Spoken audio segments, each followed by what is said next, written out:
Bonjour, je suis ravi de vous accueillir dans un espace santé du groupe April. Le groupe April a commencé à émerger il y a une vingtaine d'années sur le marché très concurrencé de l'assurance avec un slogan, un credo très porteur qui était de changer l'image de l'assurance, à la fois avec des produits et des solutions très novatrices et également avec une façon un peu nouvelle et respectueuse de considérer le client consommateur. 20 ans après, voici une petite année.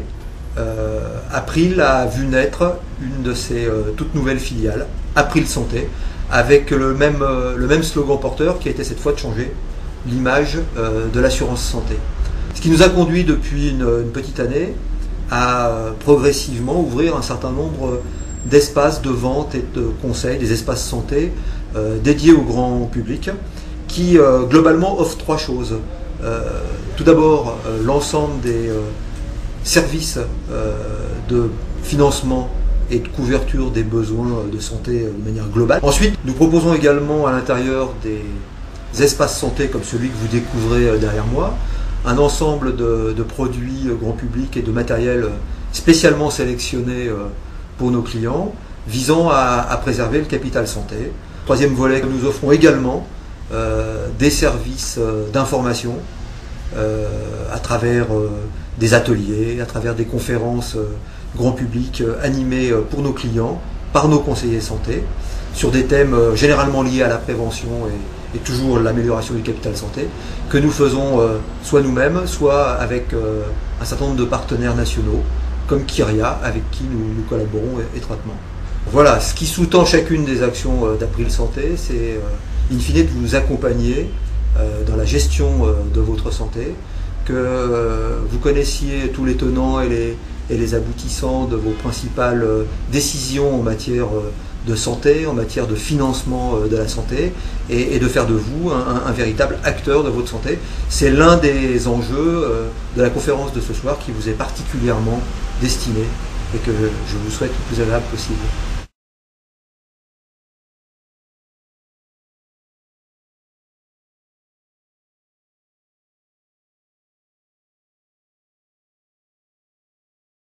Je voulais commencer d'abord par vous dire pourquoi on mange, parce que c'est la grande question. Il faut manger pour vivre. Alors n'oubliez pas la phrase d'Hippocrate, c'est que l'alimentation soit ton premier médicament. Il ne faut jamais oublier ça. Hippocrate, c'est le père des médecins quand même. Et Hippocrate donc avait déjà cerné le problème, c'est-à-dire que l'alimentation soigne. Alors pourquoi mange-t-on ? On mange, et j'ai repris cette phrase de Jean-Pierre Chouraqui, qui est un physiologiste renommé dans le domaine de la nutrition, on mange pour se maintenir en état. Ça veut dire quoi ? Il faut combler un petit peu nos dépenses. Donc tous les jours, il faut maintenir un état. Et ça, c'est valable pour un adulte. Mais un enfant, il n'est pas en état stable. L'enfant, il est en train de grandir. Et quelle est la période de croissance la plus rapide ? C'est la première année de vie. C'est la période la plus fulgurante où vous allez avoir une modification radicale en fait, du corps de l'enfant. C'est-à-dire que l'enfant va doubler son poids en un an. Donc même à la puberté, vous n'avez pas ça. Tout le monde pense que c'est la puberté la phase d'accélération la plus importante. C'est pas vrai. C'est au moment, la première année de vie. Donc la première année de vie, qu'est-ce qui va coûter le plus pour un enfant d'ailleurs, je vais vous le dire, ce sont les cris. L'enfant dépense énormément d'énergie à crier. Donc ça, les parents ils s'en rappellent. Et deuxième chose, ça va être de porter sa tête. Ça lui coûte un effort considérable parce qu'il va muscler tous ses muscles du cou.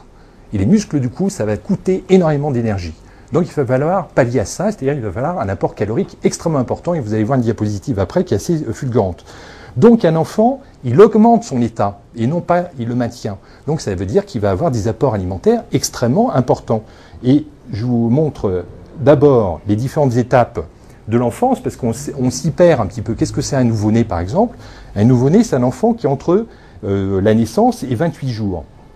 Après, vous allez avoir des nourrissons. Nourrissons, c'est jusqu'à 1 an. Après, un enfant en bas âge, on appelle ça des toddlers aux États-Unis, c'est jusqu'à 3 ans. Un enfant préscolaire, c'est avant qu'il rentre à l'école parce que la scolarité est obligatoire à partir de l'âge de 6 ans. Après, vous avez l'enfant scolaire évidemment et l'adulte à partir du moment où le poids commence à se maintenir, c'est-à-dire que vous êtes en état stable. Et là, c'est un état adulte. Un nouveau-né, combien il va manger ? Un nouveau-né va manger 120 calories par kilo par jour. Ce qui vous donne, si vous prenez un adulte, ça vous représente 8500 calories par jour. Un enfant, un nouveau-né en tout cas, on a dit jusqu'à 28 jours donc, nouveau-né, il brûle, il dépense 8500 calories par jour, d'accord ? 8500 calories par jour, donc il faut qu'il mange l'équivalent. D'accord? En équivalent adulte, hein, je parle. Hein, d'accord? C'est 120 calories par kilo de poids par jour. Évidemment, qui ne fait pas un poids de 60 ou 70 kilos. Et un cours du Tour de France va tourner, non dopé, tourne à 6000 calories. D'accord? Non dopé, c'est rarissime, hein, maintenant, ça n'existe plus. Il y a beaucoup de parents qui vont être inquiets sur l'évolution du poids de leur enfant. Docteur, il est trop gros. Docteur, il n'est pas assez gros.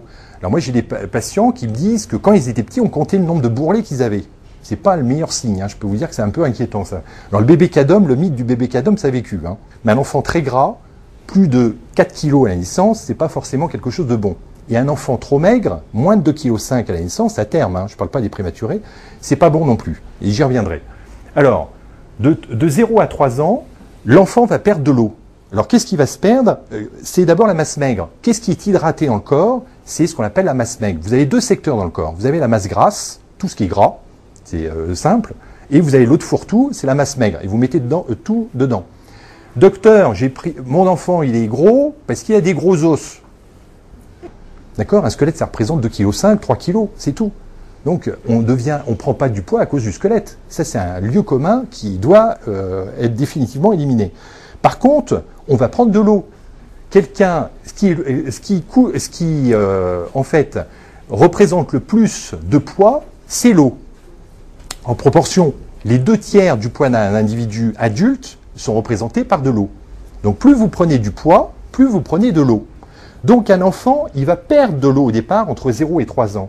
Donc, en fait, qu'est-ce qui va se passer? Sa masse maigre va diminuer et par contre, en proportion, il va prendre du gras. Et par contre, son poids va rester stable jusqu'à 1 an. Et à partir de 1 an, vous allez avoir également une diminution de la masse grasse qui va faire que votre enfant il va commencer à perdre du poids. Donc, est-ce que c'est anormal? La réponse est non. Donc, un enfant qui, au-delà de 1 an, commence à être un petit peu un morphotype un peu fin, c'est normal. Il ne faut pas s'affoler. Et est-ce qu'il faut le gaver? Surtout pas. Lors de 2 à 10 ans, la période est stable, c'est-à-dire que l'enfant ne bouge pas.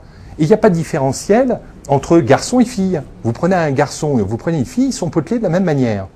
Donc généralement, d'ailleurs, ils sont un peu potelés, un petit peu en bas, etc.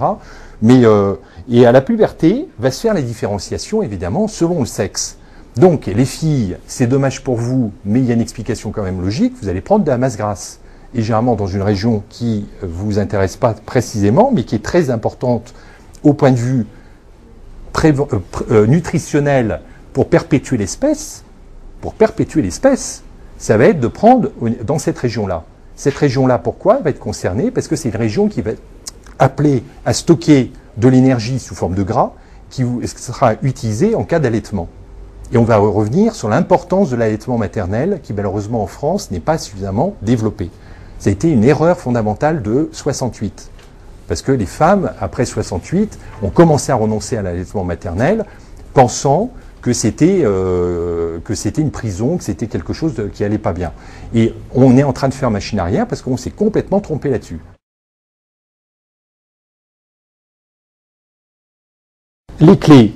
Alors, d'abord, qu'est-ce que doit boire un enfant? Il y a beaucoup de parents qui donnent des boissons sucrées à leurs enfants, à table. Et ça a été une explosion de vente sur les 10 dernières années. C'est les boissons sucrées qui explosent. Donc, il n'est pas rare de voir des enfants à table qui noient leur repas avec du coca, etc. Donc, est-ce que les boissons sucrées sont responsables de l'obésité? Est-ce que le sucre est responsable de l'obésité? Je vous réponds franchement non. Et oui, c'est une surprise. Donc, l'obésité n'est pas liée à un excès de sucre. Mais quand je dis ça, c'est le lien direct. Par contre, quand vous mangez sucré et qu'à côté il y a du gras, le gras sera moins bien éliminé parce qu'il y a la présence de sucre. Et c'est ce qui se passe chez l'enfant. Donc, quand vous avez du gras, vous allez brûler en partie le gras, mais il y a une grande partie que vous allez stocker. Et vous allez stocker encore plus à partir du moment où vous allez consommer trop de sucre à côté. Donc, le sucre ne peut pas être stocké, c'est infaisable. Donc, ça ne veut pas dire qu'il faut manger des bonbons, etc., ou qu'il faut boire des boissons sucrées en permanence sans état d'âme. Je viens de vous dire que s'il y a consommation à côté de gras, le gras sera d'autant plus stocké qu'il y a eu des consommations de sucre à côté aberrantes. Donc, je rappelle aussi qu'un litre de coca, parce que c'est le litre de coca qui est visé, c'est 20 morceaux de sucre. Alors, une canette de 33 centilitres de coca, ça vous fait 8 morceaux de sucre.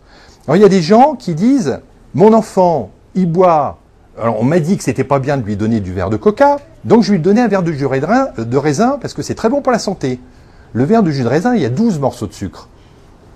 Donc en fait, pensant bien faire, vous ne faites pas bien de temps en temps. Donc il faut mieux de temps en temps assumer en disant je fais me plaisir à mon enfant parce que la boisson mythique quand même des jeunes, ça va être le coca. Donc je lui donne un verre de coca et j'assume.